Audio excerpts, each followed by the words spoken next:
그리스도의 풍성하신 은혜와 사랑이 늘 함께 하시기를 바랍니다. 오늘 이 아침에는 요한계시록 제10장 1절로 11절까지의 말씀, 생명의 삶 큐티 12월 5일자 말씀입니다. 10장 1절 말씀입니다. 내가 또 보니 힘센 다른 천사가 구름을 입고 하늘에서 내려오는데 그 머리 위에 무지개가 있고 그 얼굴은 해 같고 그 발은 불기둥 같으며 그 손에 펴놓인 작은 두루마리를 들고 그 오른발은 바다를 밟고 왼발은 땅을 밟고 사자가 부르짖는 것 같이 큰 소리로 외치니 그가 외칠 때 일곱 우레가 그 소리를 내어 말하더라. 일곱 우레가 말할 때 내가 기록하려고 하다가 곧 들으니 하늘에서 소리가 나서 말하기를 일곱 우레가 말한 것을 임봉하고 기록하지 말라 하더라. 먼저 4절까지의 말씀에 보면은 그 하늘에서 내려오는 힘센 천사가 외칠 때에 일곱 우레가 소리를 내어 말했다 그럽니다.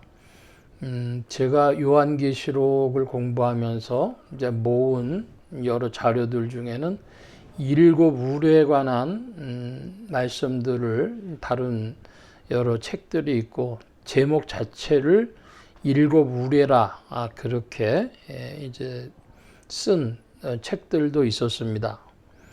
그런데 문제는 일곱 우레가 사도 요한의 귀에 들렸죠.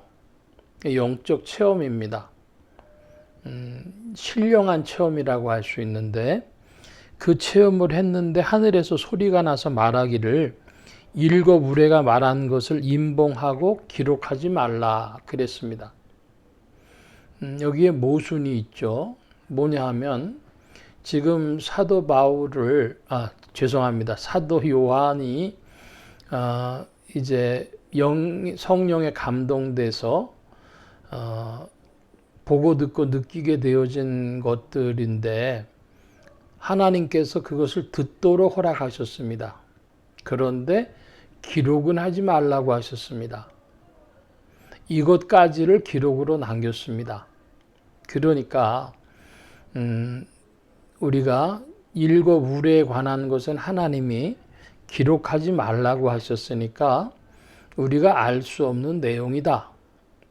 이렇게 첫 번째 정리해야 되겠고, 두 번째로는 그러면 왜 요한이 듣도록은 허락하시고 기록하지는 못하게 하셨을까라는 두 번째 논점이 있고, 세 번째는 그러면 아무 기록을 하지 말아야 되는데 이 과정을 왜 다 기록하게 하셨을까 하는 대목입니다.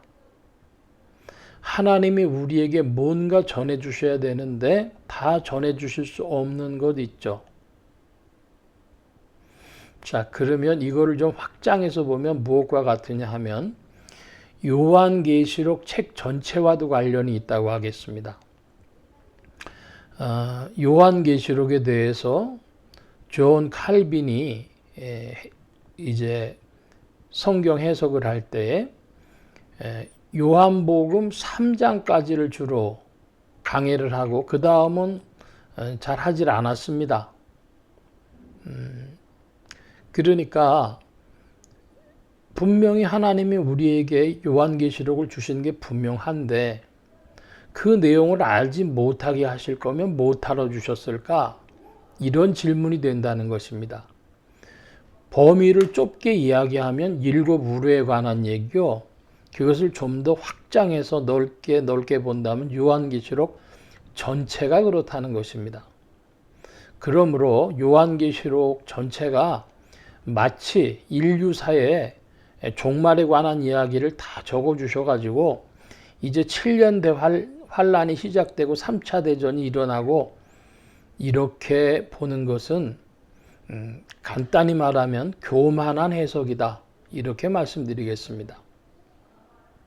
오늘날도 수많은 호기심을 가지고 성경을 이렇게 풀면은 딱 맞춰질 것처럼 사람들이 생각을 하고 혹은 기도하고 하나님 풀어주세요 이렇게 하는 이들도 있고, 수많은 자료들을 가지고 모아서 해석을 하고 싶어 하지만 하나님이 보여는 주셨는데 기록하지 말라고. 그것은 뭔가 있는데 다 알아야 될 거 아니라는 뜻이죠. 그리고 이 말씀을 좀 깊이 묵상해 보면 우리 신앙에 주는 교훈과 유익이 있을 줄 믿습니다. 계속해서 5절 이하 말씀 봅니다. 내가 본 바 바다와 땅을 밟고 있는 천사가 하늘을 향하여 오른손을 들고 세세토록 살아계시니 곧 하늘과 그 가운데 있는 물건이며 땅과 그 가운데 있는 물건이며 바다와 그 가운데 있는 물건을 창조하신 이를 가리켜 맹세하여 이르되 지체하지 아니하리니 일곱째 천사가 소리내는 날 그의 나팔을 불려고 할 때에 하나님이 그종 선지자들에게 전하신 복음과 같이 하나님의 비밀이 이루어지리라 하더라. 자, 7절의 말씀을 보면 선지자들에게 전하신 복음, 그 하나님의 비밀이라 그랬습니다. 선지자들이 전한 복음은 먼저 간단히 말하면 예수 그리스도가 선지자들이 전한 복음입니다. 구세주가 우리에게 오신다. 그런데 그것이 하나님의 그 비밀이 이루어진다 그랬습니다. 그러면 예수 그리스도는 그 비밀이 무엇이겠습니까? 십자가에서 증거되었다고 믿는데 십자가는 하나님의 사랑의 극치요, 십자가는 하나님의 공의의 선포입니다. 인생은 죽어 마땅하기 때문에 그 십자가에 달려서 죽어야 될, 사용받아야 될 인생이라고 하는 것과 그런데 그들을 위하여 대속하신 하나님의 사랑, 특별히 아들을 보내시면서까지 우리를 향하신 하나님의 사랑이죠.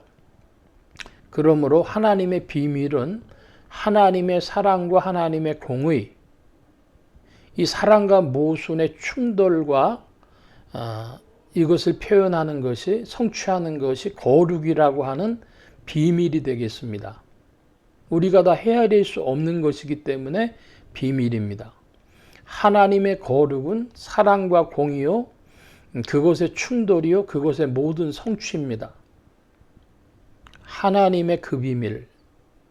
그래서 이제 우리를 사랑하셔서 아들을 보내신 그 하나님의 사랑이 마지막 날에는 온 인류에 대한 심판으로 찾아오겠죠. 하나님의 공의가 하나님의 심판이 되어 나타날 것입니다. 하나님의 사랑과 하나님의 공의, 즉 하나님의 심판을 깊이 묵상하는, 그래서 그 비밀 가운데 그리스도를 깊이 만나는 여러분들 되시길 축원합니다. 8절입니다. 하늘에서 나서 내게 들리던 음성이 또 내게 말하여 이르되 네가 가서 바다와 땅을 밟고 서 있는 천사의 손에 펴놓인 두루마기를 가지라 하기로, 내가 천사에게 나아가 작은 두루마기를 달라 한즉 천사가 이르되 갖다 먹어버리라. 네 배에는 쓰나 네 입에는 꿀같이 달리라 하거늘 내가 천사의 손에서 작은 두루마기를 갖다 먹어버리니 내 입에는 꿀같이 다나 먹은 후에 내 배에서는 쓰게 되더라. 그가 내게 말하기를 네가 많은 백성과 나라와 방언과 임금에게 다시 예언하여야 하리라 하더라. 자, 8절 이하의 말씀에 보면은 그 두루마기를 가져다가 먹으라 합니다. 그래서 먹었을 때에 입에는 꿀같이 달지만 배에선 쓰다 그랬습니다.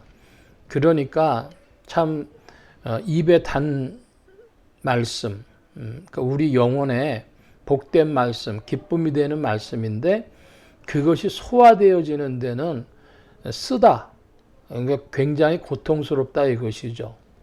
이것은 복음에 대한 복음을 통하여서 성도가 이 세상에서 받게 되는 성도의 고난을 표현한 것으로 이해합니다.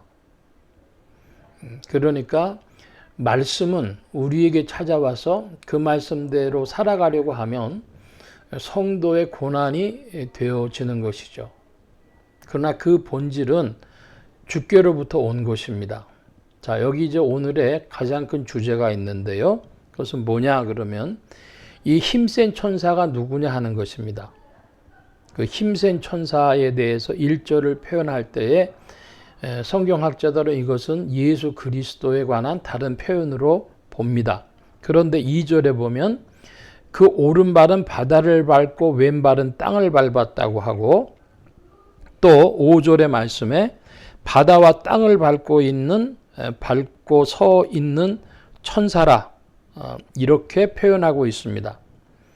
그래서 이분이 또 8절에도 보면 바다와 땅을 밟고 서 있는 천사 그랬습니다. 땅과 바다에 대해서는 요한계시록의 가장 큰 비유다 그런 말씀을 드렸습니다.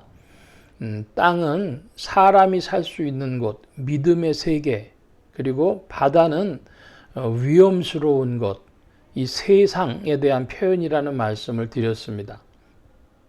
땅과 바다, 믿음의 세계와 세상, 믿음과 불신, 이 두 모두를, 이 인류의 모든 것을 밟고 서 있는 천사입니다. 우리의 상식 가지고 얘기하면 안 되겠습니다. 땅을 밟을 수는 있지만 바다를 밟지 못하죠. 이제 만약에 어떤 물질적이고 육체적인 존재였다면 바다를 밟은 쪽으로는 땅이 발이 빠져들어갈 거 아니겠습니까? 그러나 땅과 바다를 밟고 있다. 이것은 땅과 바다의 모든 권세를 쥐고 있다 하는 것으로 예수 그리스도를 표현하는 것입니다. 예수 그리스도를 통하여서 복음이, 하나님의 비밀이 성취되어지고 주님의 일들이 우리에게 나타날 때에 그 우레 소리 같은 소리를 들었지만 요한은, 그러나 그것을 기록할 수는 없었습니다. 하나님의 세계 앞에서 겸손하고 오늘도 성령의 이끌림 받기를 사모하는 주의 백성들 되어주시기 바랍니다. 오늘 말씀 여기까지 봅니다. 기도합니다. 만복의 근원 되신 주님 함께해 주셔서 예수 그리스도 안에서 성취되어지는 하나님의 비밀로 우리 인생의 소망을 삼고 나아갈 때에 말씀대로 살아가는 것은 성도의 고난이 되지만은 그러나 힘을 내어 성령을 따라 전진하는 무리들 되게 하여 주옵소서. 함께 하신 구하며 감사하며 의지하올 때에 예수 그리스도의 이름으로 기도하옵나이다. 아멘.